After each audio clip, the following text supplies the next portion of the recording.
The Wallace Collection is one of the most important collections of French furniture in the world, housed as it is in central London behind Oxford Street.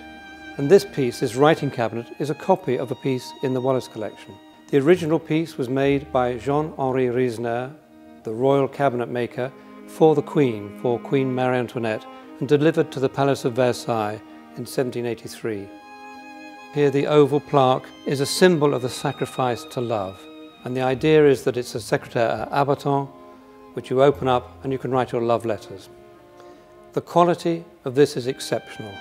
Every bit as good as French cabinet making of the 18th century, but this is not French, it's English. It is a very faithful copy of the one in the Wallace Collection, to the extent that the veneers here are thuya wood. Thuya wood comes from the Atlas Mountains and was employed almost exclusively by French cabinet makers. Why? Because the French cabinet makers had access to Morocco, where the Atlas Mountains are, into Tunisia, and they were able to buy this wood and ship it back to France. But because the original is in thuya wood, this English copyist has had it made in thuya wood, which is very unusual. Often they'd use, for example, amboina, thinking perhaps in their own minds that it was the same wood, but a very different wood indeed.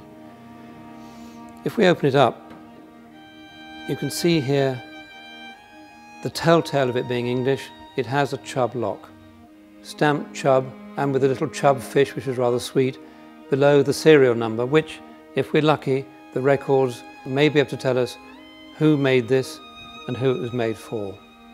This is an English lock for the very, very simple reason that when you turn it, it only turns once.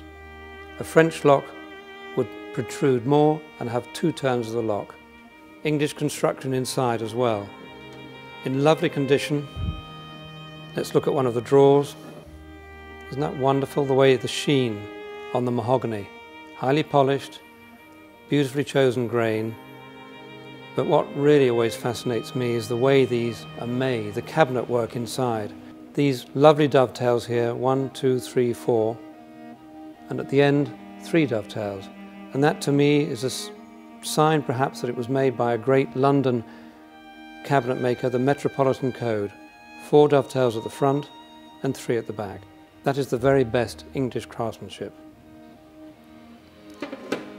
What is extraordinary is that the interior, beautiful as it is not an exact copy, which is a mystery because everything else has been faithfully done, the bronze mounts and the wood that I've already talked about. We know it was in the original was in the Wallace Collection. We know that the Marquis of Hertford had some copies made. By the way, the copies that he had made in the 1850s cost many, many times more to make than the original would have cost. It's an extraordinary thought. The cost of material and craftsmanship in the 19th century was far, far higher than buying the antique piece if you could buy it.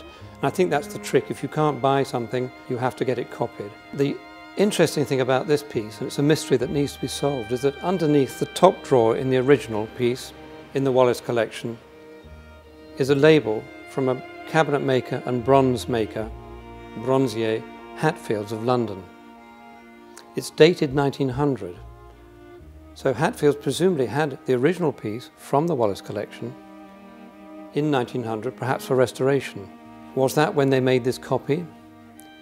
We suspect from the serial numbers on the chub lock that this piece was made after 1900, 1902, something like that. So why would they have a copy made? Did they actually restore the original Riesner piece that was made for Queen Marie Antoinette, take the original bronzes off, measure the carcass, copy the carcass down to the faithful detail of using thuya wood, and then, more importantly, take moulds of these wonderful bronzes? They must have done.